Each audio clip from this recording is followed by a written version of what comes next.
আমরা এরকম সিচুয়েশনে প্রায় পড়ে থাকি যখন দেখা যায় আমাদের আশেপাশের কেউ একজন অসুস্থ হয়ে পড়েছে কিংবা রাস্তায় কোনো অ্যাক্সিডেন্ট হয়েছে, বাট ইনস্ট্যান্টলি আমরা কি করব তা বুঝে উঠতে পারি না। আমরা যখন এই আইডিয়াটি নিয়ে কাজ করা শুরু করি তখন আমাদের মাথায় যেটা আসে যে সমাজ এই জিনিসটা কিভাবে গ্রহণ করবে।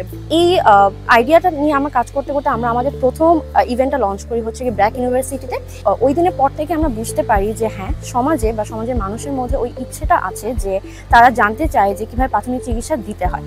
কারণ বাজারে যেসব ফার্স্ট এড কিট রয়েছে সেগুলো হয় অনেক এক্সপেন্সিভ। সেই চিন্তা থেকে আমরা হচ্ছে গিয়ে ওয়ালেট সাইজ একটা ক্যারিয়েবল মাইক্রো ফার্স্ট এড কিটটা লঞ্চ করি, যেটা হচ্ছে কি ভরসা বক্স। সেখানে প্রতিদিনের খুব ছোটখাটো কিছু জিনিস রাখে যেটা হচ্ছে কি চলতে ফিরতে আমাদের প্রয়োজন হতে পারে।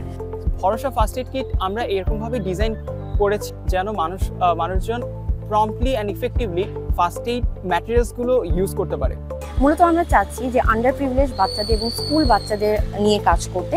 সেই পাশাপাশি আমরা হচ্ছে আমাদের ফার্স্ট এড কিটটাকে আরেকটু ডেভেলপ করব। সেই সাথে হেলথ অর্গানাইজেশনে আমরা যদি আমাদের ভরসা বক্সটাকে অ্যাভেলেবেল করতে পারি, যাতে সমাজের সব স্তরের মানুষ মাইক্রো ফার্স্ট এড কিটটাকে রিচ করতে পারে।